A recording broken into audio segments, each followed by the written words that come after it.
Hello, am I audible? Yes, Yes, ma'am. Okay. So, uh, good evening, all. A very warm welcome to all of you. Impulse is a 2-week long mentoring program where you will be introduced to the basics of programming in Python, ML, CV, DSP, and MATLAB. There will be also sessions on various challenges conducted by IEEE SPS and Computer Society, and a session on research methodologies. To top it off, we will conduct a hackathon and top performers will be awarded a cash prizes from a prize pool of 150 US dollars. So today we have Anusri ma'am with us. She's AI Engineer Innovation Incubator Advisory Director at PHIA Foundation. Please note that the attendance is mandatory for certificate and use your full names. So once again, a hearty welcome to all of the participants. We wish you a fruitful time.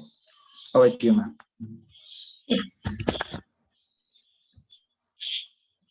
So, hey everyone. We will just start the session. I'll share the screen. Please tell me whether you're able to see it or not. Okay. The plan for today is we will just go through the basics of ML, what ML is, and how it works, what are the important algorithms, and then we will do a short hands-on session on how a basic algorithm works on ML. Okay, it's a very simple example because we cannot cover everything, like from algorithms to hands-on session. We cannot do everything in 2 hours because if even for the basics we need a weeks of practices even to get the theoretical basics. So just let's just dive into it. Okay, 1 minute. Okay. Okay, are we able to see this? Yes, Can ma'am. someone? Okay, thank you. So, intro to ML. So, as he introduced, I'm Anushree. I'm an AI engineer at Innovation Incubator Advisory. So, let's move on. So, AI. Before telling what ML is, we have to say what AI is. Then only we can say what ML is. So, AI is very smart. In one sentence, what AI is? AI is really smart than us. So, AI can drive a car and it is smarter than human being because I actually don't know to drive. And then it can understand your emotions, and that comes under the category of sentiment analysis. And again, I say AI is pretty smart because sometimes I can't figure out what I'm up to. Then it can give you recommendations on videos, movies, books, and whatnot. It can understand your handwriting, it can understand your emotions, it can do robotics, it can whatever, it can predict the stock market things, whatever you want, it's AI can do it for you. Okay. So what are the main difference between a traditional computing and something that is powered by AI is that it has this inbuilt intelligence and it is smart than a traditional computing. So what does this means to be smart? Because computers are already smart and we know that they can do things really quickly. That they have made we have this revolution of intelligent revolution or so-called computer revolution because we have this high-end system. We can now control something on Mars from here, and there are so many things that computers even without AI was able to do. So what makes this AI really smart, or what makes the subset which is ML really smart? The thing is, for a computer, for a normal computer, you have to tell them what to do. Like you have to instruct it, do this. After doing that, do this. So after doing step number 5, go to step number 7. Else go to step number 8. So a normal, so if I hope you're all programmers or coders. So if we have done coding, or even if you have done, or even if you have tried writing an algorithm, you know that You are writing it step by step, like 1, 2, 3, and it is a series of conditionals and loops, right? So if this condition satisfied, we have to do a set of things, or we have to do a loop. So basically, a computer program is a set of loops and conditionals. So these conditional determine the decisions that these computers do, and this decision is actually implicitly provided by us. That is, as in the form of code. We are actually telling them this will be the condition. So if this condition arises, you have to do this. If this number is 0, then you have to do this following code. If this number is 5, you have to do this. So we are actually, the computer doesn't have to do anything. The computer just has to obey the code that you have written. It doesn't have to make decisions on its own. So that is what makes computers very different, AI-powered programs very different from a traditional computing system, that it has this capacity to inherently take decisions as well as make predictions. So, goal of machine learning. So, what is the difference between artificial intelligence and machine learning? Okay. So, artificial intelligence is anything. It is not referring to some kind of algorithms or any particular kind of mechanism, but in general, whatever. Is there any issues? Is someone talking? Okay, let's continue. So, artificial intelligence is actually means the whole system. I mean, not just the programs, but also the machines and everything that together we can call as being intelligent. That is being intelligent in the sense it being intelligent systems. Intelligent systems is a word. Is a huge word that covers the system that can see for itself, that can hear for itself, that can talk for itself, that can make decisions on itself. So that is what it means to be intelligent like a human being. That is, its behavior is like a human being. Whatever human being can do, that is see. How can a machine see? It is through computer vision. Or how can a machine see? It's through machine vision. So that is how the computer see. Then how does it thinks? Computation, how does it happens? That is through the set of algorithms that is prescribed in something called machine learning. So that is where machine learning comes in. Then it can actually understand the language. That is where natural language process comes under. So that is also under AI. So there are so many things that comprises artificial intelligence together. That is, it makes out a system which is so intelligent that it can behave like a human being. So now let's go just to machine learning. Let's keep aside the whole set which comprises of artificial intelligence. So this machine learning is comprised of a lot of algorithms which helps this machine to learn from the data it gets. That is, it can observe in the sense it observes the data that we feed into it. It will get certain inputs, and from these inputs it will learn some kind of patterns. We don't have to teach it. It will learn on its own. Learning on its own means we just have to give the data. We don't have to program it with conditions and loops. We just have to give the data. Computer will understand, or the machine will understand what is the pattern that is behind this particular data. So it is going to make insights from the data. For example, if I'm giving you some set of data, for example, what is it? Let's say, okay, okay, the music that we like. So I'm giving you some data. So it is having some age, and the kind of music that we like at each age. So by observing the data, you will understand that while a teenager is most probably be liking something like a hip hop, and a person who's a bit more older is gonna like a classical, and you can understand some kind of insights from this. But that will only happen if I give you 10 or 20 rows of data. But what if I give you millions and millions of records of data, and it is not simple to decode the information behind it? For example, what if I give you some kind of images, and the information behind these images, say protein structure. protein structures having huge information behind each of the images.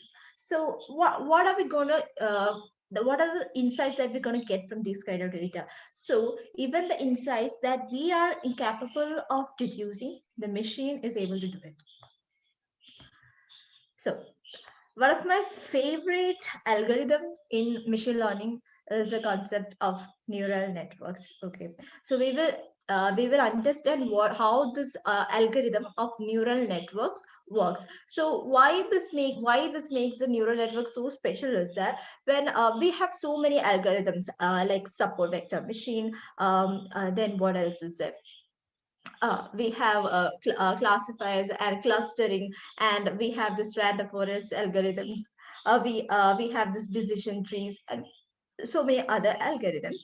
So when a computer scientist was thinking about the best decision making algorithm, okay, we make something that came to their mind is that the best decision making algorithm is followed by our brain, because we make the best decisions, we are able to make best predictions. So why not follow something that our brain uses? Why not follow something? So our brain is made up of something called neuron cells. So the neurons are the cells of the brain, and brain is made up of millions of such neurons connected together. So why not make an algorithm which actually functions like a connected system of neurons, in which information passes and finally it makes a decision. So that is how one of the best algorithms in machine learning, that is neural network, functions. So this is just an overview of what neural network is. In further slides, we will discuss it.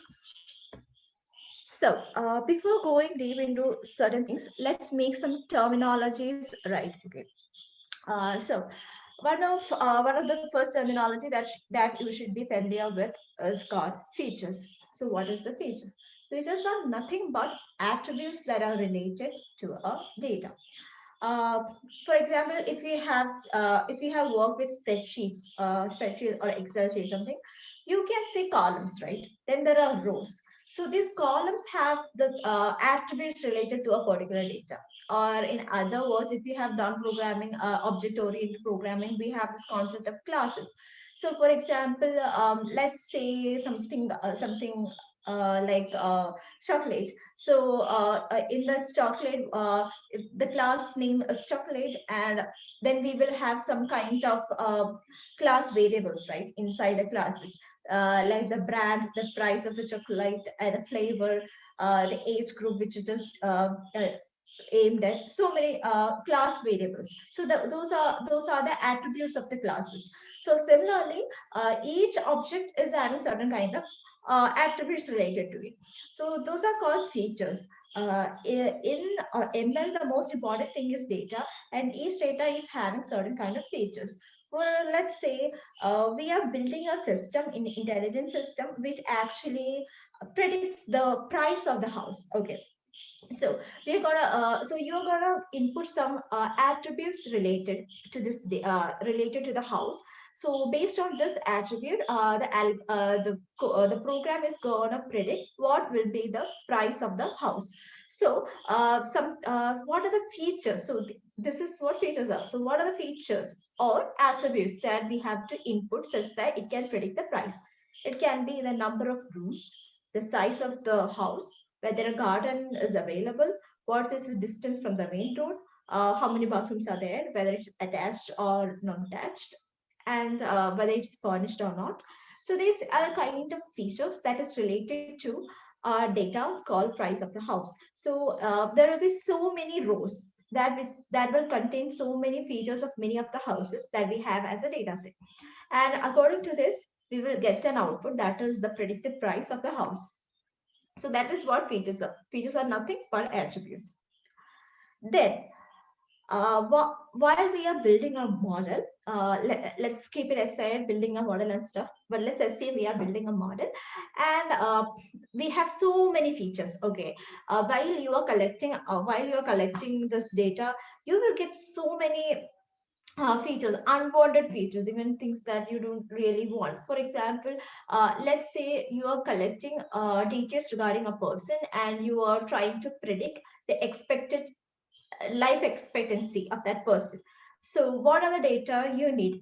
Uh, the important kind of the data you will need will be that person's medical records, that person's weight. Then there are so many other things that you will need to predict the life expectancy, whether he has took vaccinations or whether he has not taken vaccination, whether he was prone to some chronic illness or not, and whether he was or whether that person was having some kind of addiction. Then what, whether that person did that person exercise daily. So these are kind of features that we actually want. But you won't always get a perfect data set with only the features that you actually need.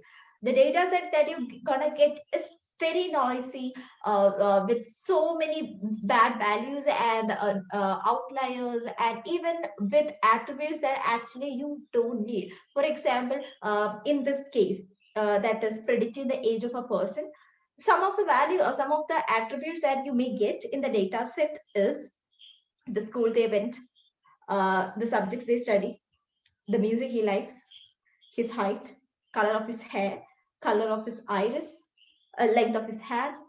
You may get everything related to that person, but these features are not necessary. If we are including those kind of features, we have to cut it out. Those kind of features, we have to cut it out, because these kind of features, if we are providing it to the model, it's going to confuse the model. Is the model will be predicting something, the model will think that these features are really necessary, and the model will try to form associations with this particular variable and other variables, and it will start correlations, and it will actually predict something unnecessary and something we are not expecting. So we don't want any unwanted kind of relationships to be formed within the variable just by introducing unwanted attributes into it. So that is where feature engineering comes into play. So feature engineering is basically like, you have a set of data. When you have a set of data, what feature engineering in short is changing the form of the data that you get from the source into a form, and you are changing it into a form that can be fed into the model. That is what feature engineering. For example, we are having the data of the persons who registered for this program, and in that one column will be gender. So in that it will be male, female. It will be a string, right? Male, female. Instead of passing into to the model male and female as strings, what we will do is, for male we will put 0, and for female we will put as 1. So that's male and female will be substituted by 0 and 1. So we are changing that particular feature. So that is one thing, one of the feature engineering that we can do. And another aspect of feature engineering is making classifications. For example, I am getting some data related to food, let's say, and one of the features of the food is calories. Okay, so in that calories, we are having so many values like 100 calories, 200 calories, 1,000 calories, 800 calories, 700 calories. So it's like a continuous data. Okay, like you are having all possible values of numbers into it, and you don't want your mod you don't want to actually you don't want a continuous data and make your model confused regarding the value. So what you're going to do is divide this into low calorie, medium calorie, and high calorie values. So you will actually say from 100 to 1,000, you are actually saying from 100 to 200, you whatever values you get, you are going to classify it as low calorie. And from 200 to 700, you're going to classify it as medium. From 800 to 1,000, whatever is there, you're going to save it as high. So for low, medium, and high, you are giving certain values like 0, 1, and 2. So for low calories, you will substitute 0, for medium 1, and high 2. So this is another way you can actually feature engineer. And a third way is you can actually what brings certain features together. For example, regarding the information of what, let's say, a box. So there is height and width. Let's say it's regarding the mobile. So we are having data regarding different models of a mobile phone, and we are having its height and screen height and width. So instead of saving height and width as two separate columns, what we will do is we will actually make a list of height and width. So in one column, we are having a list of height and width. So basically it is like 15, 17. That is one value. Then another value is 17, 20. That's another value. So basically you can put data together, and another ways you can put data separately. Another way is you can categorize data, and some other way, and another kind of feature engineering is like you can actually derive some other things from a particular value. uh, Basically what I do now is building recommendation system. So in this recommendation system, we are actually recommending, there are many kind of recommendations that is going on in this. So in that, one kind of recommendation is a food that this person is going to buy. And we are having his address, gender, nationality, all those things. And the prediction was however not coming accurately. So it was after a lot of introspection that we understood that even though we have his video playing, watching history regarding the food items, we have all sorts of information regarding this person from everything, every single detail is there. So even then, why are we not able to predict? We know his taste, we know what's his interest, we know even his YouTube history. So why is it? So then we understood that uh, the uh, the food that this person takes, or any person takes or orders, is actually very much dependent on the weather of that particular place. I mean, weather of that particular day. If it is a hot weather, he may order a shake. If it's a cold weather, he may order something else. So it is very important. So this weather data we don't have in the data set. So what we can do is obtain this weather data. So that is we are having the address of the person. So we will create a Python script in which we can obtain the latitude and longitude from this address. So after getting the latitude and longitude, we will using the weather APIs, we will try to get the weather details of this particular person in a particular day and time. So that is how we are actually feature engineering. Sometimes you may get, for example, here what we had was address. From address, we got latitude and longitude. From latitude and longitude, we got the weather. So you can also get many other kinds of information from the basic data that we have. So all this comes under feature engineering.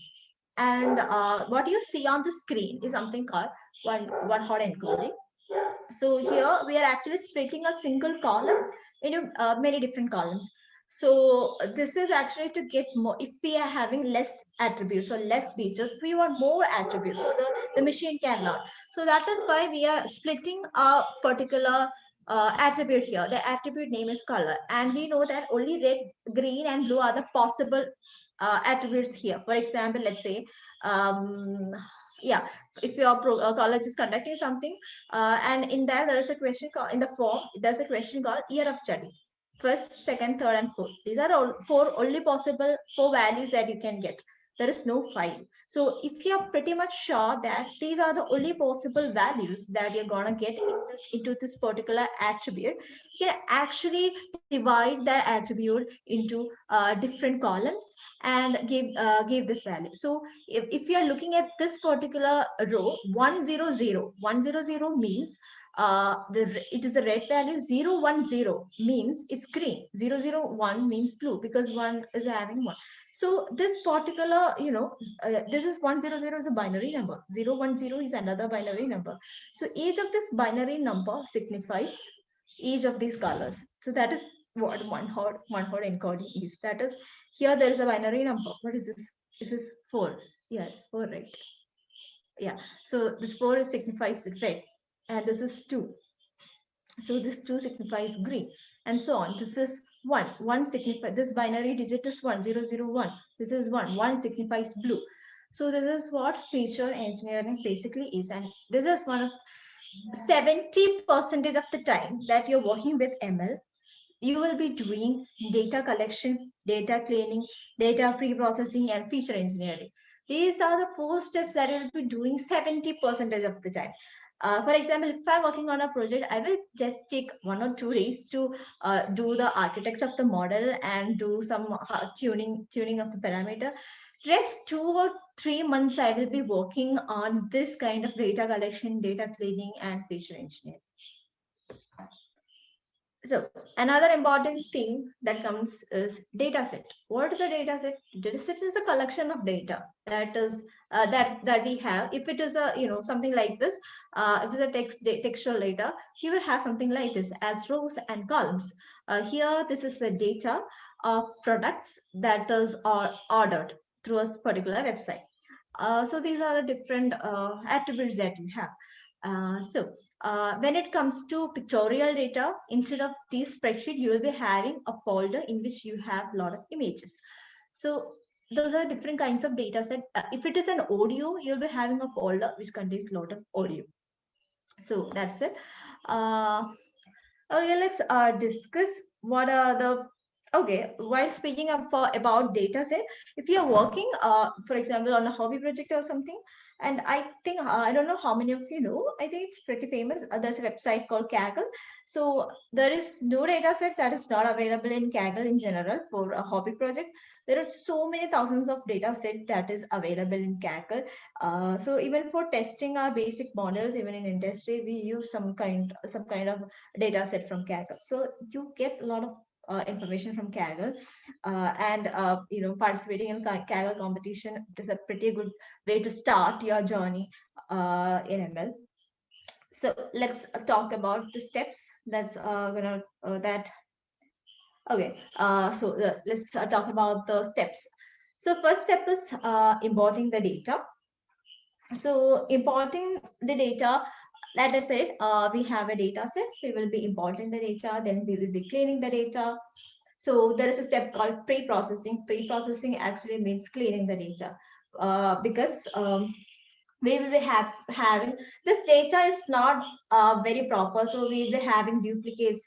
There will be missing values. Not all attributes will be filled up. For example, if you are asked about the nationality and you have not entered nationality, there we have a missing value.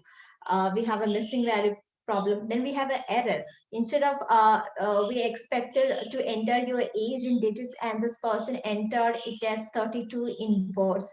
There we having some kind of data mismatch in the kind of data types, or error values. For example, for your age, you are writing 302. How possible is that? So that is an erroneous value. So we have to understand, we have to take each column, inspect each value using some visualization techniques to understand the error values that is there, and understand the missing values, understand the duplicates. You must consider that we are not having 10 or 20 rows, but we'll be having thousands and thousands of rows.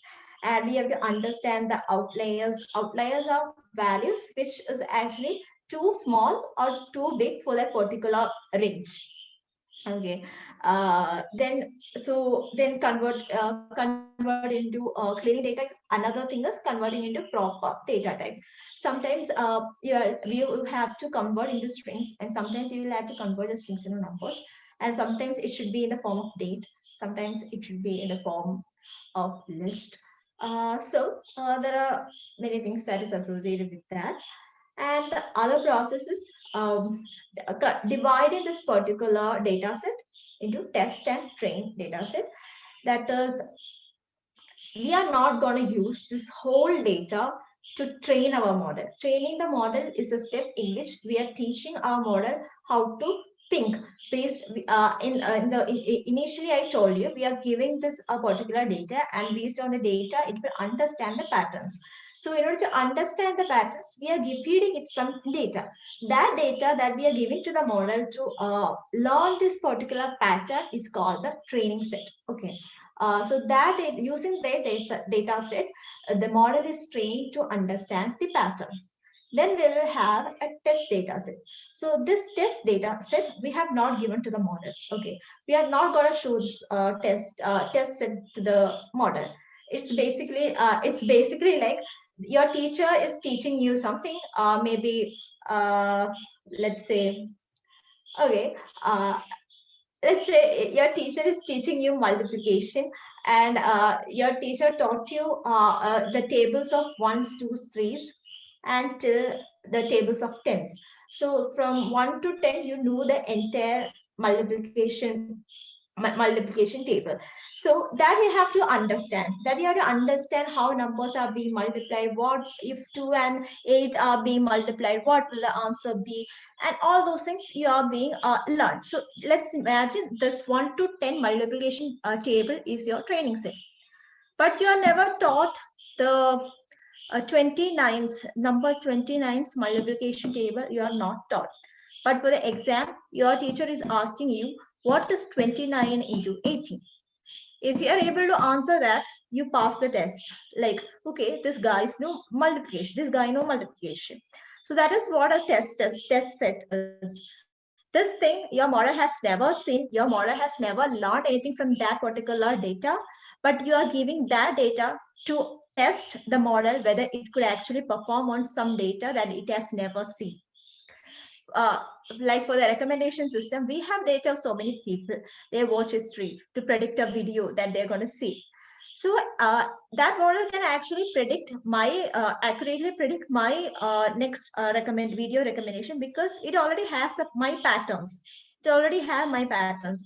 But if a new user is coming, it doesn't have any single video that the person has actually watched. That is, watch history is not there with the model. But this model should actually predict what that user is gonna like. So that is what the test set comes. So if your model performs best on your test set, your model is ready to deploy. Otherwise, you have to retrain your model. So when we get the data set, we will actually divide it into two, that is test train and train set. Actually, we will divide it into tree. That is test, train, and validation set. But for now, we will keep aside validation set, because in order to understand how important a validation set is, you'll have to understand many more things. But to just keep it simple, let's say that we have a training set and a testing set. So the ratio in which we will divide this data set into train and test set is 80% of the data will be kept for training and 20% of the data will be kept for testing. So this value is not some random value. There are so many researches that gone behind it to understand that this is the optimal value that we should choose to get the best result. So after we have this test and train set, we build the model architecture. We build an architecture. There will be so many algorithms that will be available. So using that algorithms, we will actually implement it. And you don't have to implement it from the scratch. For implementing all these algorithms, we have libraries. You just have to call those libraries to implement those algorithms. So then you will train it after building the model. So that is what it is called, building the model. So after building so we have so many algorithms like decision tree, clustering, neural network, etc. So and all these algorithms differs on the performance and the accuracy and also the problem that you're solving. If you're going to use clustering, then you won't be using a neural network for that. The each problem has a different kind of algorithm that will satisfy its needs. For example, if you have lots of data, let's say you have something like 2 lakh rows of data. In that sense, you need a deep learning network, because deep learning networks are best suited if you have huge amount of data and the model requires to learn lot of patterns from this lot of data. So in that case, you need a deep learning network. And if you're having hundreds of columns, not rows, rows means the number of data, columns means the features. So if you're having something like 100 of 200 columns, then you may choose to do some kind of clustering. Okay, clustering data based on the features. That will work best when you have a lot of columns. So that is how you select an algorithm based on the model. So after constructing your model, the next thing is to pass the trained data set into this model architecture so that the model can learn the pattern from the train set. So that is what training is. Then after training, we will try to predict using the test set. So we will predict what the values will be using the predict test set.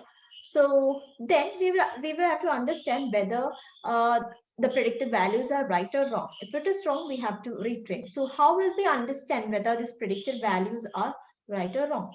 It is through the step called inference. So through the inference, so we have many functions like understanding the accuracy, the loss functions.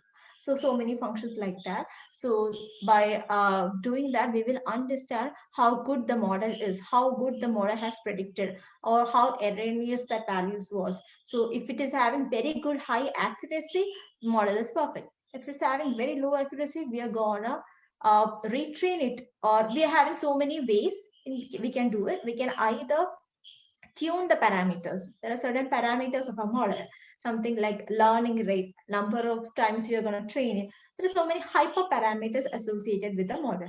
So we either retune those hyper parameters, or either we rebuild the model, or either we make the data set better and retrain it. So there are so many methods in which we actually improve a particular model. So that is what the inference steps comes in. So, okay, this is my favorite part. And this needs a lot of explanation, and this needs a lot of concentration from your side to understand. Here, I'm going to explain one of the most famous algorithm neural networks to you. So, I told you that. So, in brain, we are having cells called neurons. So, similar to neurons, in neural network, what we have is perceptrons. Many perceptrons build up together to form an artificial neural network. So neural network is the basic building block of a neural network. So this is how a neural network looks like. So this node, you can see this circle, right? So this circle is the computational node. So here, when your data reaches this position, some computation takes place. Okay, some function we have written, there is some functions associated with each of this node. So some things happen here, some computation happens here. And this x1, x2, and x3 are the inputs that we are going to give into this particular computational node. The data that we are giving here will travel and reach this particular node. So here after giving the input x1, x2, and x3, and it travels through these and it will reach here. And here some computation, let's say addition happens. So x1 plus x2 plus x3. Addition happens here. So that is why it's written sigma of xi. So addition happens here, and the output of this addition travels here and reach us as y. Okay, it's quite simple, right? We are giving some input. The input comes here. Some computation happens. Let's say addition happens. The result is given out y. That's it. Quite simple. So that is what a perceptron is. The basic building block of a neural network is a perceptron, and this is what a perceptron is. This is what the simplest explanation is. So now let's take a step forward and let's understand how this y I told you now. So this y is not actually x1 plus x2 plus x3, but this y is something that we actually determine, which is dependent on the value of addition. For example, let's say after doing x1 plus x2 plus x3, we got something like 25. So we are putting a threshold as 10. So if I'm saying if the value is greater than or equal to 10, then you have to output y as equal to 1. And if the sum is less than 10, you have to put it as 0. So there is a condition before we are giving output, before we give an output. So first we will pass the input, computation happens, the result of the computation comes out. Then we will compare this result with a threshold. Then based on this threshold, we will output the value of y. It will be 0, 1, something like that. So that is how that happens throughout this network. Okay. Again, we are gonna go one more step forward. So in all the neural network, it doesn't goes like this. That is, we are putting x1 and x1 comes here. No, that doesn't happen. before this x1, there's some fancy stuff because we are programmers, we are able to do this. So we are going to do some fancy stuff. So what we are going to do is, while this x1 is traveling, we are going to give it a friend, and that friend is w, that is weight. So we are, for each of the input, we are giving a separate friend or a weight. So this x1 doesn't likes to travel alone. So that person travels with their friend. Okay, so both x1 and w reaches here, both x2 and w2 reaches here, x3 and w2 reaches here. So what we are going to do is, we will multiply while they are traveling, they will get multiplied. Okay, so x1 and w1 get multiplied, x2 and w2 get multiplied, x3 and w3 get multiplied. So what reaches here is x1 into w1, x2 into w2, and x3 into w3. So what this now does is sum, so, addition, right? So what it does is, it will add x1 into w1 plus x2 into w2 plus x3 into w3. Okay, so we have the sum, right? This particular thing, it will output this. Then we will compare it with the threshold, and we will output a particular value for y. Okay, so that's what happens in a single perceptron. Okay.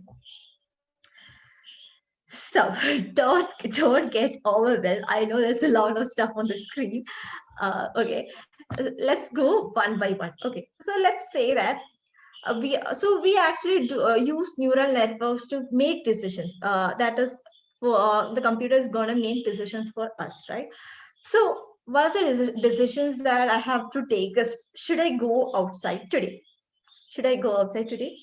So what are some of the factors that I will consider for myself uh, on whether that I will go out today or not? So these factors that I will consider is the features that we talked earlier. Those factors that I consider on making a decision are the features. So what will be the features for this question? Should I go outside? Does the weather look outside? Whether the weather good looks good, like whether it's raining or not, whether it's sunny or not. So whether the weather it's good. So that will be one of our feature, and that will be one of our input. So if it is 1, it means that, okay, the weather is good. If x1 is equal to 0, it means the weather outside is bad. Another factor that it will depend on is, what does the forecast say? Whether, even if though, like, our meteorological department, even if it say it will rain, it won't rain, right? So what does the meteorological department say about the weather? So that will be another factor that I'll be considering. Even though it looks sunny, what if the meteorological department has said that it may rain? So I should also consider that, even though it looks sunny, maybe after I go out, it may rain, right? Because the predictions are there. So I may also consider their their word for it. So that will be another feature that we will consider. That is x2. So let's say the meteorological department has said that weather is bad and it is equal to 0. We will say it's good, it's 1, and if it's bad, 0. So it says that it's bad. So we put it as 0. Do I have a rain jacket or an umbrella or something? Do I have that? If it's rain, do I have something to protect myself? That will be another factor that I'll be considering. That we will call it as x3. And yes, of course, I have an umbrella. So I say x3 equal to 1. So now we have 3 features and we have the values of 3 features. That is 1, 0, 1. Okay, done. A major part is done. So we have this perceptron that we have built. Okay. On this perceptron, it is taking inputs of x1, x2, and x3. Okay, so on this x1, we will pass 1, x2, we will pass 0, x3, we will pass 1. And I earlier talked to you about the weight. We are giving them a buddy to travel, right? And that buddy will get multiplied with them while they are traveling. So what does this weight means is that how important each factor is. How important each factor, or how much each factor contributes to the decision making. So one of the most important factor is whether the weather looks good right now. Like if it is raining right now outside, I won't go. So that is a primary important factor decision. So I am going to give it a weight of 2. And I'm going to give a weight of 1.5, a much lesser value for the weather forecast. And again, a much lesser value, that is 1, for whether I'm having an umbrella or not. So, so weights are nothing but the importance of each of these decisions. So that is why we are multiplying it with the input. Again, you can see another person here called B. What is this B? B is actually B is called bias. Okay, biasing value. So this bias actually helps us to center our neuron, center the value of the neuron. Okay, that's going. If it's going above your head, let's say that the real world is having a lot of noise. There are so many things that things depends on. There are so many biases on the information that we get. So we are adding some negative value to it to adjust the error factor. So we are taking some brand. It doesn't matter what value you are taking. So we are just giving a random value as bias, and we are also adding that here along with the input. So that is what W1 into X1, and we are adding all together. See, we are getting 0.5. So, so let's say that my threshold is zero point 0.5. My threshold is 0. And if any value which is greater than 0, I will output it as 1. And any value less than 0, I will output it as 0. Okay, gets that? So the threshold that I'm setting is 0. So here it is 0.5, and of course 0.5 is greater than 0. So I'm outputting a value of 1. So this is how a single perceptron works. So in a neural network, there are millions of perceptrons are joined together to form a neural network. And earlier we saw a Y. So Y means it was either 0 or 1, because we just had to take a decision. What if we have to take more than one decision? For example, let's say that your one of the model that you have built is actually predicting whether what whether the fruit is an apple, orange, or a grapes. You are putting some picture as the input, and the model will predict whether it's an apple, orange, or a grape. So you are having three predictions three possible outputs are there. So you may have, you do want three outputs, right? So that is here, that is showing. So here we are having four outputs. We are having an input layer, so many hidden layers, and so many other perceptrons. So each of these nodes are perceptrons, right? So all these works together to finally give us a result. Okay, now comes the hero. So now we see that we give an input, addition happens, we get an output. What if the output is wrong? What if the output says I should not go out today, but actually it was a nice cool weather, but I didn't go outside because my model told me that you shouldn't go out. So what if the values that my model is giving is wrong? So this is just what we just told is how the value travels through the neural network and what happens while it travels through the neural network. Now we are going to talk about the learning process of the model, how the model understand the patterns hidden in a data. That is through something called backpropagation. Okay, so while this data passes through the neural network, that is, first we will give the training examples, then that training example pass to the neural network will make a prediction. And so in this data, for example, let's say in my data set, it's already given. For example, I think you all know the class. One of the most famous example while a person starts learning ML is the classification problem of cats and dog. So that is the first example that every single person try while that person is learning ML. So that is, we will have a lot of pictures of cats and dogs, and each picture under each, for example, we will have a folder called cat, and that folder will be having so many images of cats. And we will have another folder called dogs, and that folder is having so many images of dogs. And we will put both these folders into the neural network. So now the neural network know which is a cat and which is a dog, because The cats are already in the folder called cats, and dogs are in the folder called dogs. So there is no confusion. So what the neural network tries is get the data and try to make a prediction. And it will check whether the predicted value is right, because it's already know what the true value is because it's there in the folder.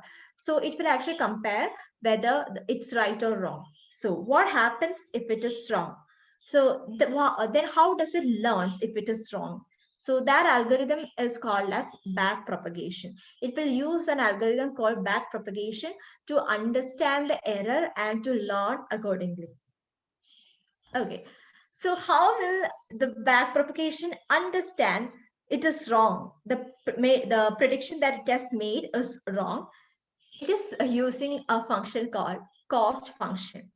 So here, this y is the prediction it has made. Let's say we actually inputted a so for example, we are calculating the life expectancy. Okay, so we already know how much this person lived. That is, let's say this person died at 65. So my algorithm is actually predicting that this person actually died at the age of 50. So that 50 is the y value, and this y hat is called the actual value. Actual value it should have predicted, that is 65. Okay, so it is actually calculating the difference between the actual value and the predicted value. Okay, predicted value and the actual value, and it will square it, and it will then find the average. So based on this, what the cost function actually does is it actually gives you how much error was there in your prediction. That is the difference between the actual and the predicted value. So the goal of backpropagation is we have to minimize this particular value. That is, if this person died at 65 and my prediction was 50, there is a difference of 15. 15, there's a difference of 15. So each time my model is learning, it should reduce this value. It should reduce this 15 to 10 and then 5, then to 0, ultimately to 0. And thus it has to actually predict that this person died at the age of 65. So the ultimate aim is reduce this cost function. So how do we reduce a cost function? What is the main reason behind this error? Why does this error happen? Okay. Please don't put in the chat box. If you have something to say, can you just say it loud? By unmuting. Okay. So just feel free to cut in if you have to say something. So what we are trying to minimize it, minimize the cost function. So we now know that we have a cost function. They are giving us an error. So what is the root of this error? So the root of the error is because the weight is the root of the error. We have some inputs that is already there. We can do nothing about it. So the only value that we have assigned on our wish is the weight, the priority weight that I have said about it. So maybe the weights that we have assigned is wrong. The bias that we have assigned is wrong. So we have to adjust this weight and the bias in order to get a value that such that the cost function is low. So that is what the major concept is. That is, the goal is to reduce the cost function. How does the cost functions reduces? That is through the algorithm called backpropagation. Backpropagation simply means that we are backpropagating the error back to the neural network such that it can adjust the weights and the biases to give you a proper value. So how does backpropagation works? So it will start. So now we know that there's an error. So now initially what we did was that we will choose a random values for the weight, and we will pass in training examples, and with this random value we will try predicting something, and of course there is an error.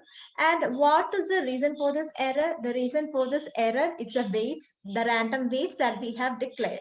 So now we have to adjust the weight. So if this is the output layer, the reason for the error in this layer, each of this is layer. So this is the input layer, then this is layer 1, 2 and 3. So now we have 3 layers. Okay, so the reason for the error in layer 3 is the weights that we have initialized in this previous layer. Okay, this layer, So the weights in this layer is the reason for the weights in error in this node. And the reason for the error in this layer is the weight in this layer. So reason for the errors in each node is the weights that we have initialized in the previous layer. So what we can do is we now have an error value. So what this layer, what this node third layer will do is we'll just pass this error value to the previous layer and we'll tell them that please adjust this weight. I'm having an error. Please adjust this weight. So layer 3 is going to pass that information here. So this layer knows that it has done nothing wrong. It has just computed the value it got. So it will just tell the layer, the previous layer that, hey, dude, please adjust your weight. This is the error that we are getting. This much is the error. So according to the error, please adjust your weight. So this dude knows that it has also done nothing wrong. So it will pass the information here and will tell that, dude, please adjust your weight. I have to get the proper value. This is the error. This is the error that we are getting. So this guy will then try to adjust the weight. So based on that, the weights get updated here, then weights get updated here. Again, we will be getting an error. Again, they will be continuing this process. So the cycle continues until the cost function is reduced to a minimum level. This is back propagation. We are back propagating the error such that the cost function is reduced. Okay, that's simple as that. Okay, so how does, now the question is, now we know that the weights has to be updated. So now we also know how much error it is producing. So based on the error, how is this particular neural network knowing how this weights has to be adjusted? I mean, to how much extent this weights has to be changed? If it is 2, does it have to be changed to 2.5, or does it has to be changed to negative 1.5? So that is using another algorithm called gradient descent. So this gradient, we are not gonna explain in detail what the algorithm gradient descent is. You can actually check it out using some videos in YouTube. So I will just tell you a brief about what gradient descent is. It will actually calculate the derivative of the gradient. So using this gradient, it will actually multiply that gradient value with a learning rate. Learning rate is something that we give it to the algorithm. Let's say my learning rate is 0.001. So using that learning rate, it will multiply it with the gradient and will subtract that value from the initial rate. Okay. So this learning rate, this particular value determines how fast our model is learning. If I'm putting 0.0001, it will be learning at a very slower rate than the 0.002. Okay, so we have to determine which is the learning rate that we want and how fast the model will learn. So this is how the weights will get updated. So that is the theory behind this, and let's see what are the libraries that we're gonna use. So you don't have to write the algorithm for back propagation. You don't have to write the algorithm for gradient descent, because all those are already written to you as for proper functions and classes in libraries that is available. So some of the major libraries that we are going to use is NumPy. I think if you have learned Python, you might be already familiar with what NumPy and Pandas is. So NumPy is a library that we are going to use to do calculations with number of arrays, because we here have lot of arrays. Okay, so then Pandas is another library that we are going to use. It's basically like it will let you visualize data in the form of a two-dimensional table as rows and columns. If you're using Pandas, you can see your data as similar to you are seeing it in your Excel sheet. And also there are a lot of functions available in Pandas to manipulate these tables. Okay. Then you have Matplotlib to plot to visualize the data. Then you have scikit-learn. So scikit-learn contains a lot of the implementation of ML algorithm. So if you want to use a random forest or a decision tree. You don't have to implement the algorithm. You can just call that class and you have the model. So that's it. So now we will do a small hands-on session on how you can actually get started with ML. So I'll just stop my sharing just to take my folders. Okay.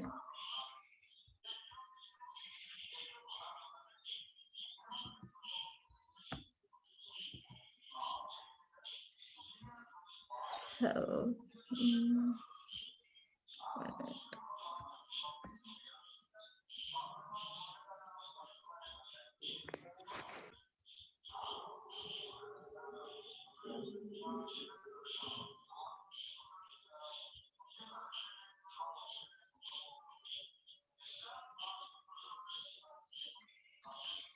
okay. I will share the screen right now. 1 minute. I will just see a white screen. Someone please.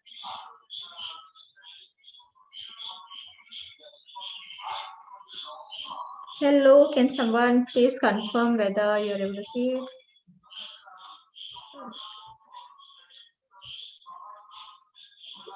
Yes, ma'am. Okay, cool. Okay, so this is called Collab. It's actually a cloud service provided by the Google. You can actually use this service for free. For a limited, for free actually. It is providing you cloud GPU and TPU.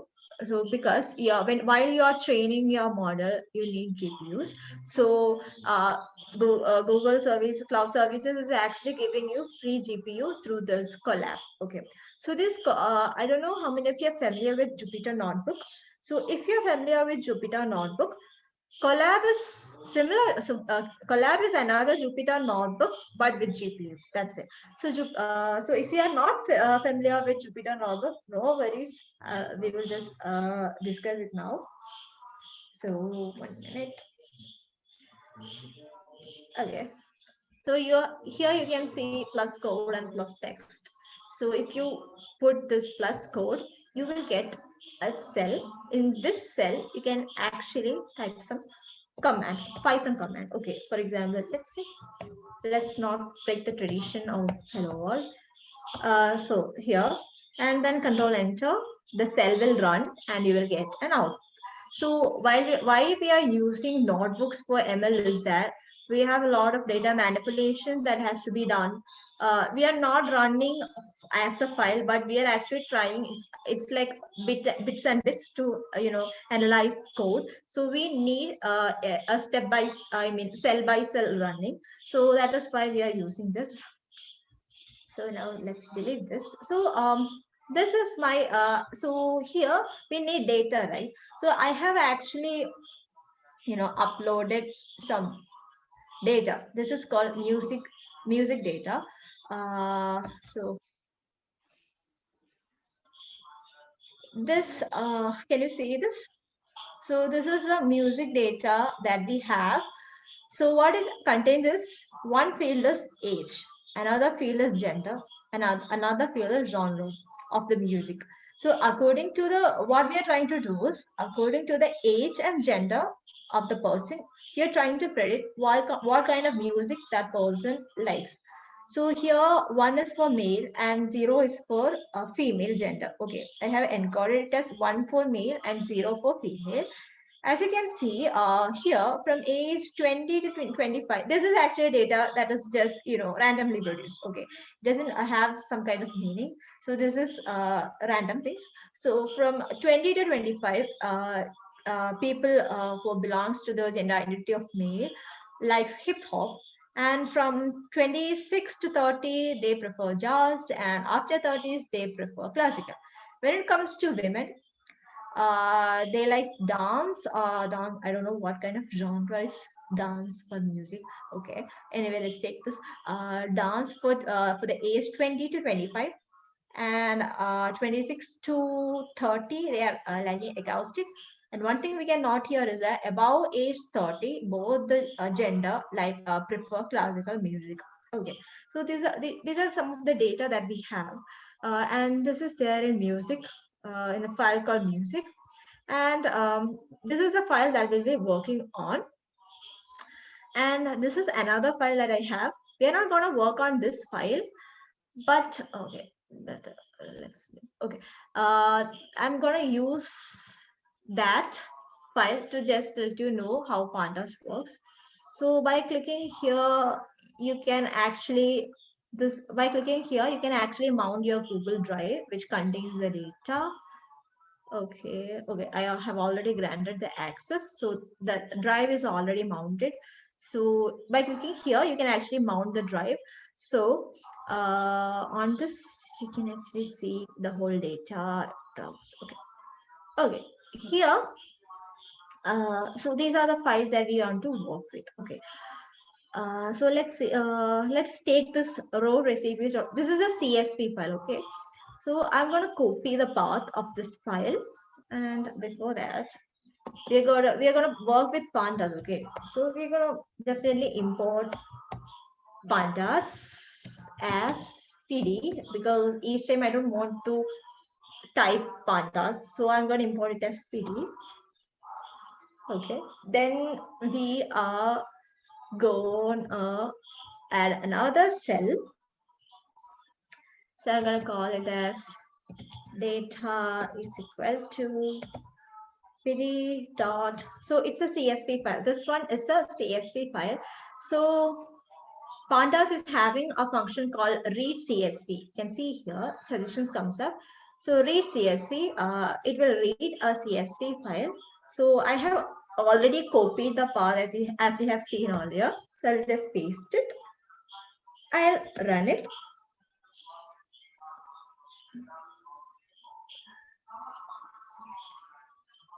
Okay. So it ran. So now let's see what data contains, what this particular variable contains. So pandas is having another function called, you can actually type that data and enter and see all the data that you have here. So as you can see, here you can see something called name, ID. So name means the name of, so this is some kind of recipe data. So these are the name of the recipe, like mashed potato kitchen, Ariba baked winter squash Mexican style. So these are the name of the recipes. These are the ID. These are the this is the number of minutes that will take to cook this particular recipe. The contributor, the user ID of the person who actually contributed the recipe, the tax, the nutrition value contains in this, how many steps, all those things. So this is like the whole data is available. Like scroll, like see, you can see like 23. Sorry, no, 2 lakhs two. There are almost like 2.5 rows here. Okay, so that 2.5 rows are available here. You can see here. So if you just need the top 5, I mean the first 5 columns or 7 columns, you can just put data dot head, and you will get the head value. The first 5 or 6, first 4, I mean first 5 values. If you want the last 5 values, you can put data dot tail, and you will get the last 5 values. You can see the ID. Okay. And another thing is, you can if you want to understand the shape of the data, you can just type shape. Shaped actually means the dimension. Here you can see we are having 2.5 lakhs of rows and 12 columns. Okay, so that is the shape of the data. Then if you want to access a particular row from a particular column, you can actually use a function called log, and log and type, let's say 1.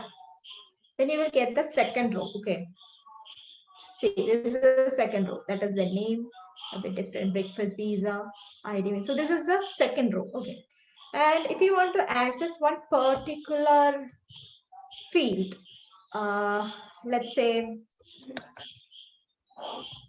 the steps, this one, how this particular recipe is made, the steps, you can just type steps here in be careful that you mustn't forgot this parenthesis. Okay, in the parenthesis type the column that you want, and now you get the steps. Like the first step is preheat oven up to 425 degrees. Press down into the bottom and say, okay, that's the steps. Okay, let's forget about that. Okay. So this is how you work with data using pandas. Now let's get into business. So this is not the data that we were actually thinking to work with, right? This is not at all the data that we want to work with. So actually the data that we want to work with is music.csv. I'm going to copy the path. Okay, just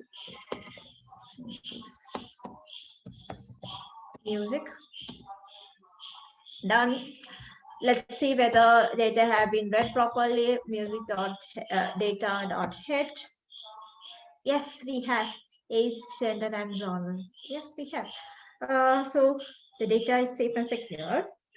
So the next thing is, what are we going to do?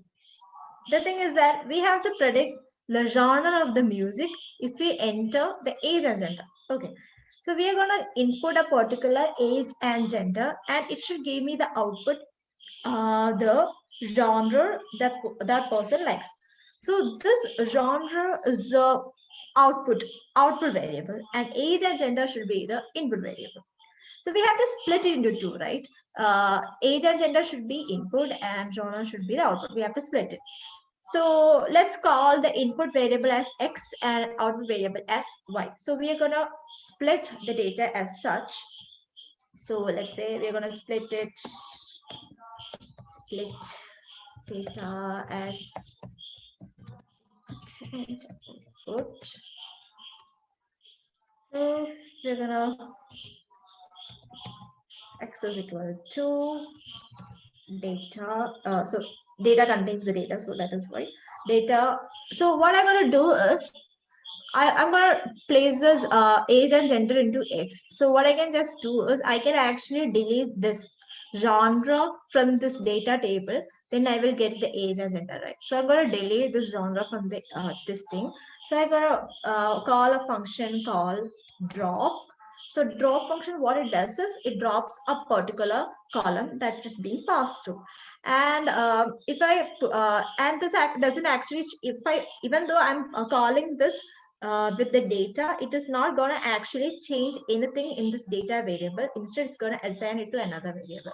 It doesn't change anything in the data. Data will be still intact, okay, as earlier. So here you can type columns, and that again in parentheses, I'm going to give genre, and I want to see whether it actually works. So I'm going to output it. Yes, it did work. So let's close this out. So X is now just having age and gender because we have dropped the genre column. So again, what we want is an output variable, and the output in the output variable, what we want is just the what genre of the things, and let's do that. Data dot let's see whether it was copied. Yeah, we have. Okay, so now the y variable just have the genre. So if you want to access any particular column, you can just call specify that in a square bracket. So then what we have to do is we have to build a model, right? Now we have to build a model. So we're going to build a model. We're going to build a model. So I told you now, to build a model, we need an algorithm. So here, what we're gonna, the algorithm that we're gonna use is called, decision tree classifier. So these kind of algorithms are being stored in library called Scikit that we also discussed. So I'm gonna say from sklearn tree. Sklearn is a package, and in that there is a module called tree. Then there I'm going import which one? Decision tree classifier. See, decision tree classifier. I'm going to run it. So now importing an algorithm called decision tree classifier. So that class is already there in this tree package. So how I'm gonna build a model? So very simple. I'm gonna write a variable called model. In that model, I'm gonna say decision tree classifier. The address is run. A model is built. Simple, as simple as that. So now we have a model. So what's the next step that we're going to do? We're going to train the model or make this model learn using this data, right? So I'm going to call a function called model.fit. Model.fit means we are going to train. If you want to train a model, you have to call the function called fit, and you have to pass the data set here. So I'm going to pass the data set. First, we have to pass the input data. So input data is X stored in X. Then we have to pass the output data. I mean, the expected labels or the predicted value. I mean, the value that should be predicted. So that is stored in Y, right? The Sean is stored in Y and the input stored in X. So that's it. So we're gonna run it, and the model is gonna learn. Yes, model is learned so quickly. So the model is done, everything is done. So now we are gonna predict something. Now we have the model, okay? You have the model. So now you can predict anything that you want.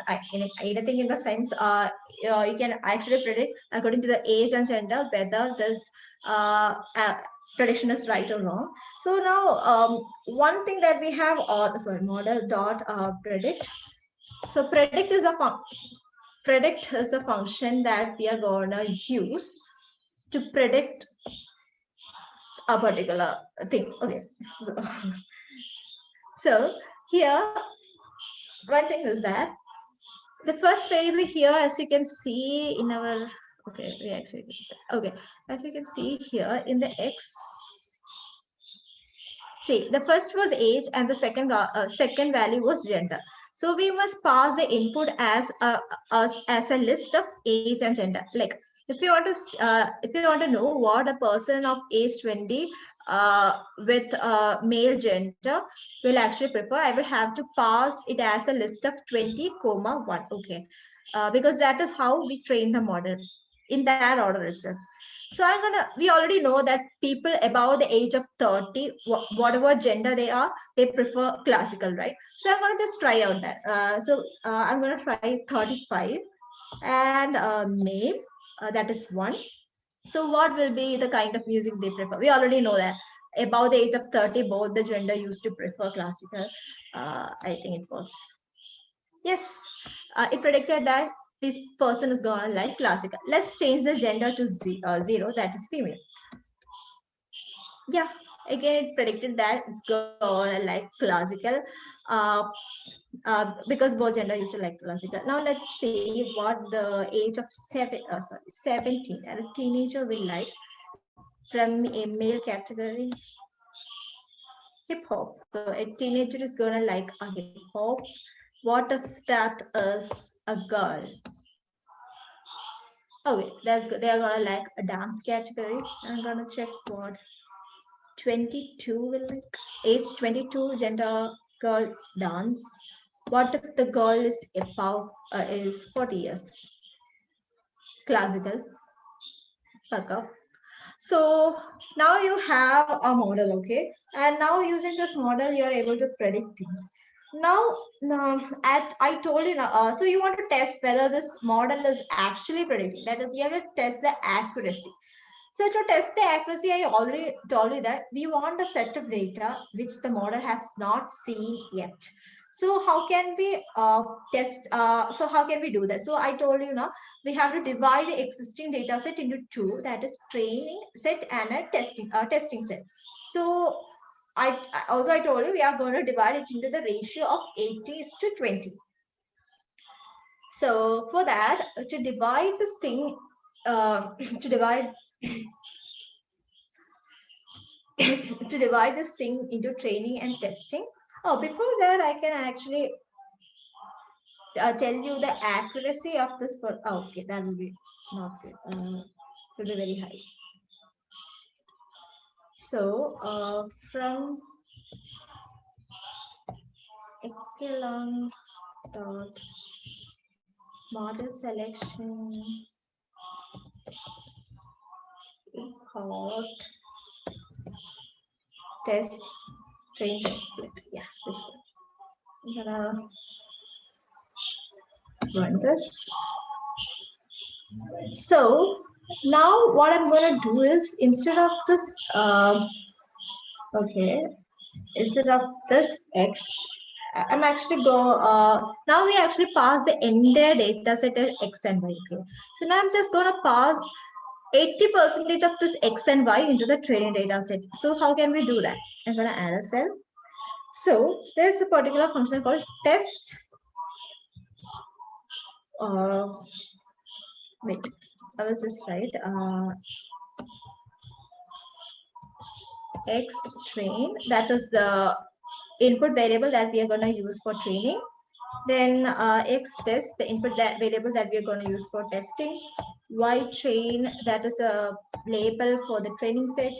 Y test variable for. Then train test split. We're going to call that function. We are going to pass the array which contains the input, output, and also test size, something called test size. So if I'm passing test size as 0.2, you will say that 20% of that is being assigned to test set and rest 80% will be for training. So train test split will actually split this inputted data into train and test set, and we will be having 4 arrays as the output of this particular function, and those 4 arrays are being these are the 4 arrays that is we'll be having input variables for training and testing set, output variables for training and testing set. Okay, now we have this. So now we have that. We also, so instead of passing x and y, now we are going to pass x train. X train and a y train. We're gonna, yes. And we are going to test it. Okay, we are going to predict something. Okay. So what we are going to do is predictions. We are going to store all the predictions into a variable called predictions, and we are going to call model dot predict, and into that we are going to pass input variables for the test set. So these are the input variables that we have actually splitted initially for prediction. So we are using this test set that we have initially divided to predict this, and all these predictions will be stored on predictions. And if you want to see what is being stored in predictions, I can actually output it, predictions. So these are the predictions: JAWS, acoustic, classical, hippo, which inputs are there in X test as list. Okay, so yeah. So now we have to see how accurate the model is, not this prediction, how accurate the model is. So in order to do that, we are going to compare the predictions along with the actual label is stored in Y test, right? So Y test will be having the actual labels, actual output. These are the predictions. Now we are going to compare Y test and the predictions and see how much predictions it was, how many of the predictions were actually right and how many were actually wrong. So for that, we are actually going to use another library.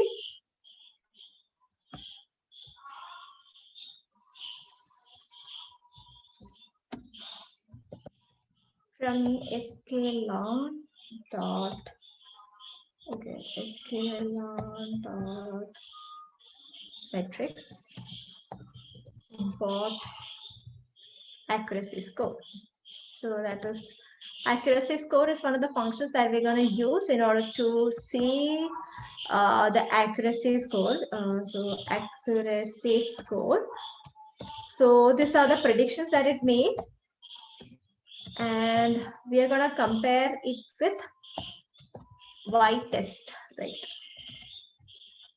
See, 1 means 100%. Okay, so you have to multiply it by 100. So 1 means we have all the predictions it made was right, and the model is working totally fine. The model is good. And what if, so this model is just a variable here, right? You can only predict it using predict it here, right? It's actually a variable that is stored in the RAM where you can use. So what if you have to take, how a deployment is done is you will actually download this model, and this downloaded model is used to make predictions. You don't have to train it every time. So you have to download this model or save this model to the disk. How are we gonna do that? So before that, we have to import another library to do that from sklearn.externals import joblib. Yes, then you're gonna use this joblib.dump function to save the model. So then I have to provide a path to which it has to be saved. So the path will be the same folder along with the name. Control V dot, I will save it with the name model dot joblib. That will be the extension. Yes. Now if I refresh this, you can actually see there is something called a model.joblib, which you can actually download to make predictions. And if you want to actually, how you actually load the model is, all you have to do is you have to type model equal to joblib.load and give the path. For example, this path, you have to give it here, and this model will get loaded into this variable. If you're using it in programs, you just have to load this model into a variable using joblib.load when you are using this. So this is a very short demonstration on how a model was built using a decision tree classifier algorithm. So this is how every model is built. All the other processes are there for the pre-processing of data and stuff. So yeah, that's it. I will stop sharing right now. Yeah, that's it. So that was the session. So I will suggest you to first get your hands dirty with data. First, be comfortable with handling data. Then go into the algorithms, different algorithms. Try to learn what's the essence of each algorithm, why, where, and when these algorithms are used.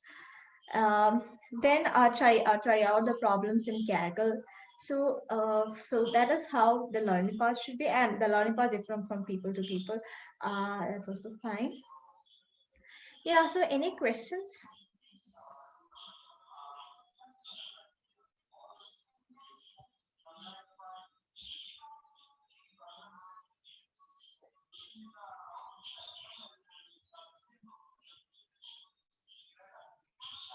Hello. If anybody is having any doubt or any questions, actually you can ask me right now.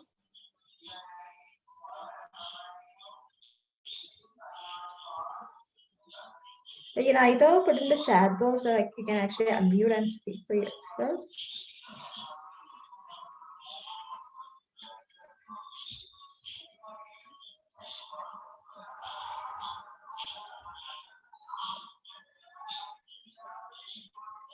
Okay.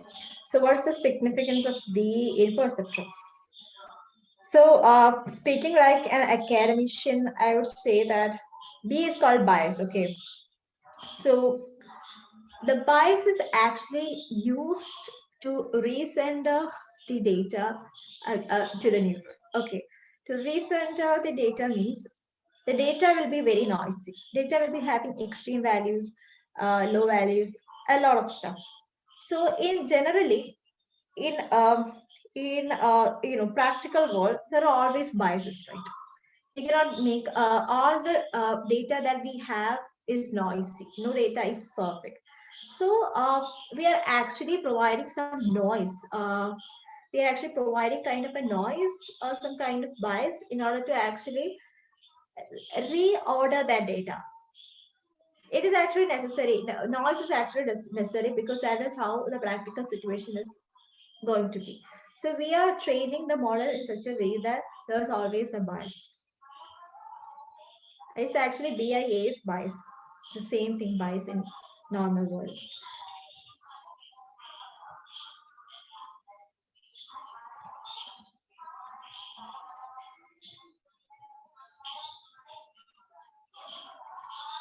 It's just a parameter, okay, guys. Okay. Now, should we focus on learning this algorithm methods like backprop and linear regression, or should we learn this library? Okay. If you're just doing this like for a hackathon or stuff to just doing it for a day, of course you can use this libraries and kits. And even if you're working, you're gonna work with these libraries and kits. But if you want to work as an AI developer or an ML developer, if you want to get the job, you cannot say that I'm going to use this library. Of course, you're going to use this library, but you should have a thorough basic on this. You should know how each algorithm works. You should be able to define them. This is what happens. You should know the mathematical stuff that is going behind these algorithms. That is how the interview is going to be. So they will be asking why you're going to use this. Because if you have to tweak the algorithm, that is, if you're to tune the algorithm, you should know how this algorithm actually works. So in order to get a job, in order to crack the interview, you should definitely learn all in the sense, all the major algorithms. So if you only then you will understand where and when should we use these algorithms. Once that is clear, you shouldn't. You would actually build it from the scratch. You can always use it from the libraries and kits while you're working, whether it's in a job or as a hobby project. So that is not a problem, but the concept should be clear. The basic theoretical knowledge should be clear, very clear.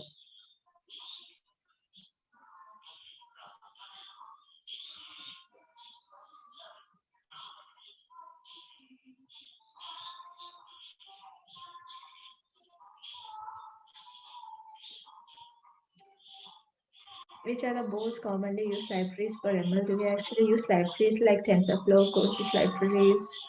Very hard to learn for me. You actually use, the scikit-learn is one library. Then you use TensorFlow through Keras. Okay. Using TensorFlow through Keras is really simple, just like this. Instead of, in TensorFlow too, we have model.fit, then we have model.predict. And that is really simple. The same thing. I think only one or two things are, while we are saving here, instead of jobless dot that thing, we will be using dot save method. Okay, it's dot save. So for a beginner, TensorFlow through Keras is actually, so try to learn TensorFlow using Keras. Okay, Keras API. So using, then we have PyTorch library that is very beginner friendly. If you are learning, if you're a very beginner, I suggest you go for PyTorch instead of TensorFlow. But even in the industry now, we are using TensorFlow because the industry hasn't changed. Hasn't shifted to PyTorch for a deployment point of view. Okay. So first learn it from start. If you are seeing that TensorFlow is quite hard, start from PyTorch. Learn the PyTorch. Once you're comfortable with any library, then every library is basically the same. So if you're comfortable with one library, then definitely you can use Keras Keras or TensorFlow later on. So next question is. Ma'am is how do you actually predict the bias when operating such algorithms in the commercial level, and where in the program did you specify the bias in which you explain? Okay, so I think the bias, backpropagation, everything, the gradient is everything comes when we are using the algorithm called neural network. In the program that we did, we used something called decision tree. Decision tree and neural networks are two different algorithms. So here we used something called decision tree. So we don't have to use backpropagation and other crazy stuff. So while you're using neural networks, you don't have to specify the bias or the weight or any such things.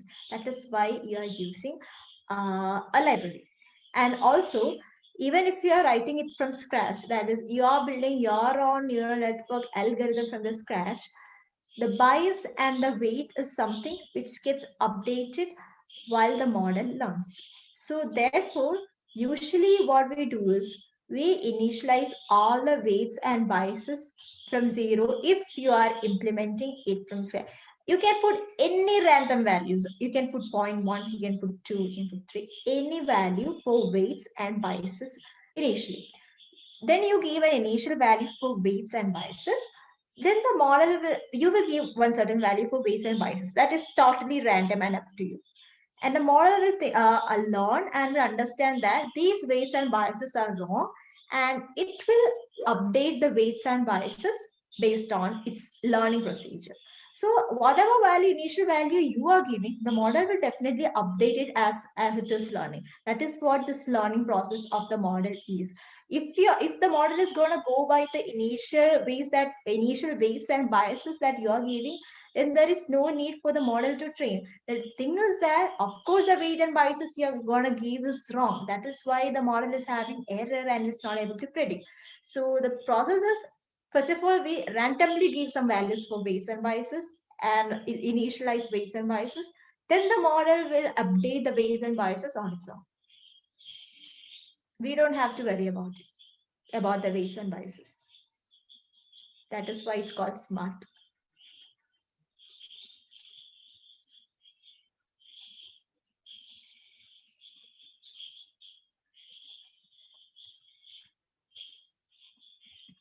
Yeah, sure, Abhishek.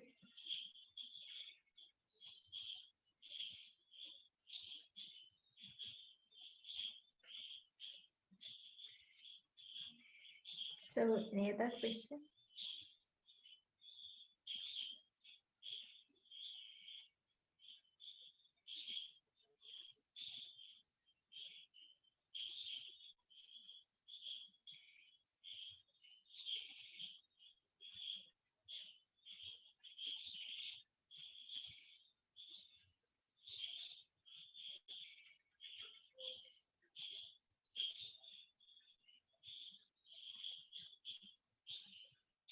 So, is all the questions answered? Any more pending questions you want to ask?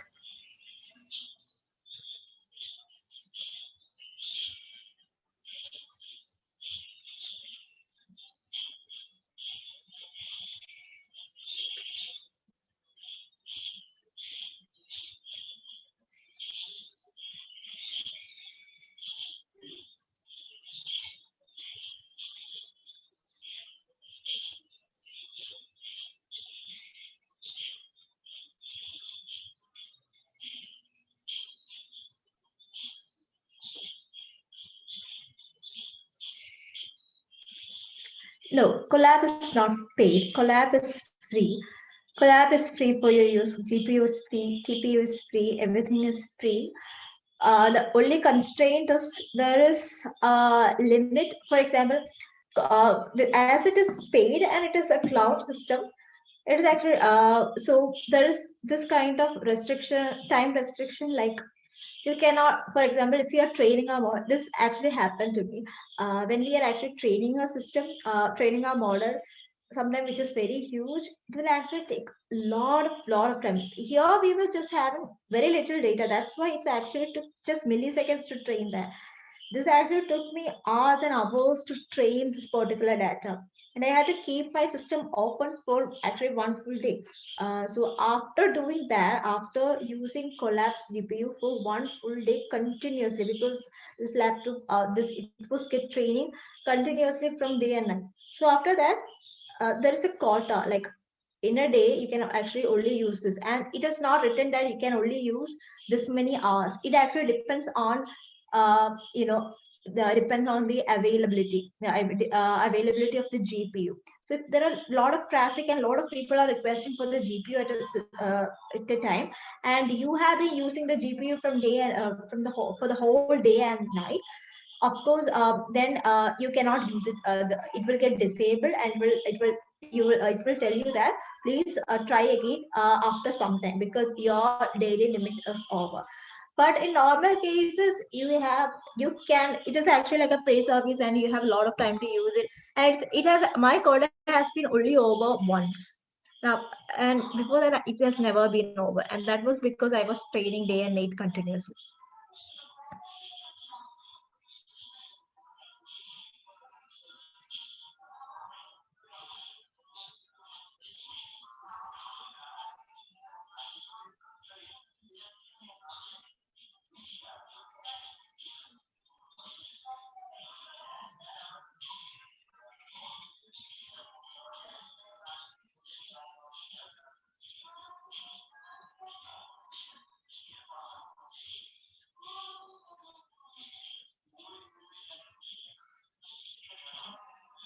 If you have GPU, definitely use your GPU systems. If you have graphics cards in your laptop or system, you can do that.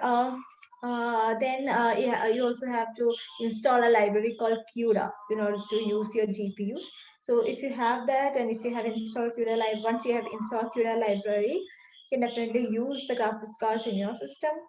If you don't have a graphics card and enough RAM in your system, because you need a lot of RAM while the training is going on. So if you don't have enough RAM and graphics card or GPU, you can definitely depend on the lab.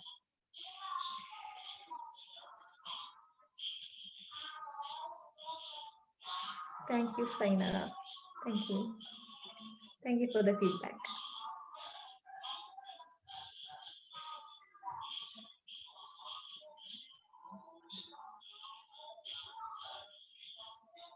CUDA is for NVIDIA, right? CUDA is actually library. Yeah, you can.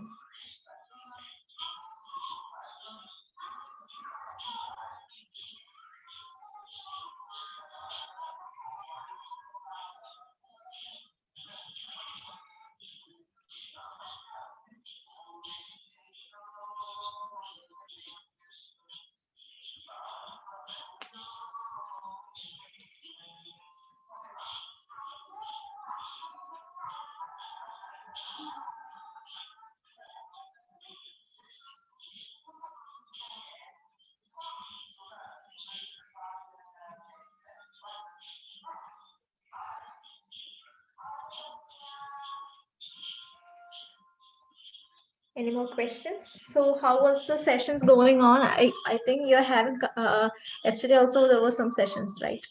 So how was the sessions? Is it interesting?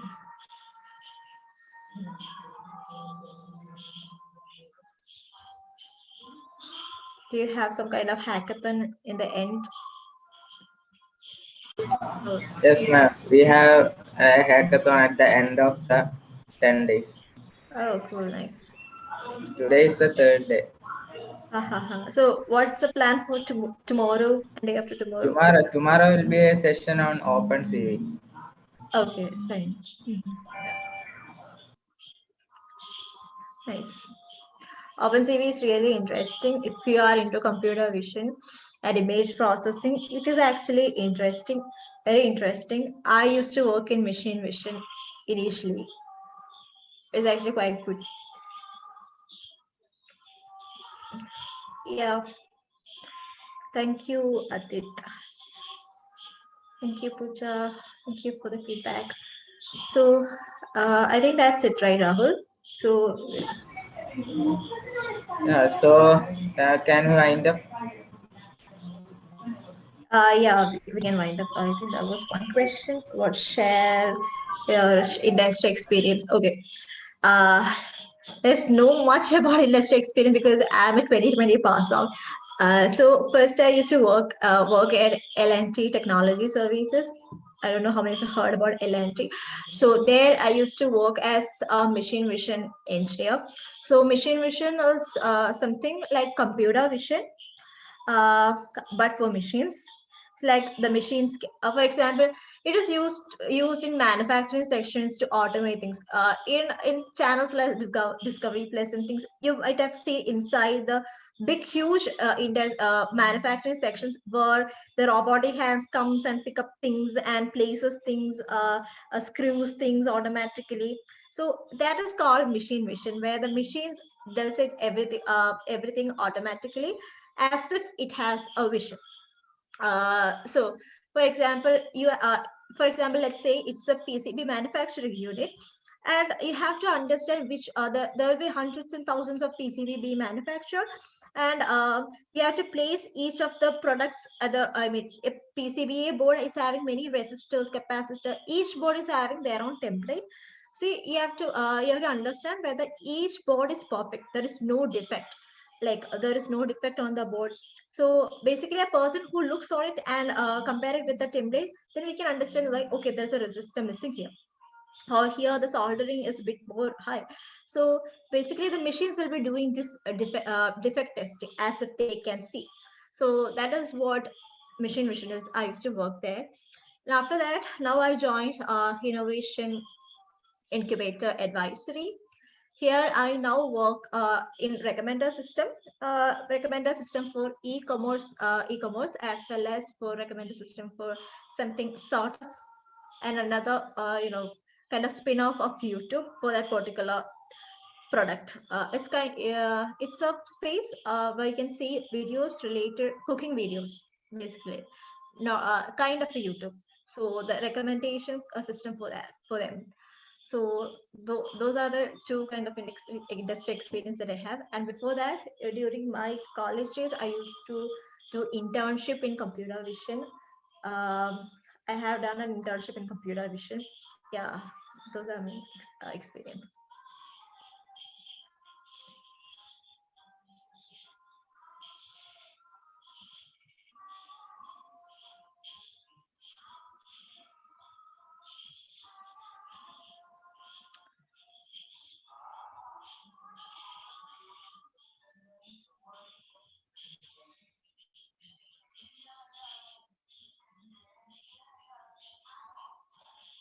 Anything else?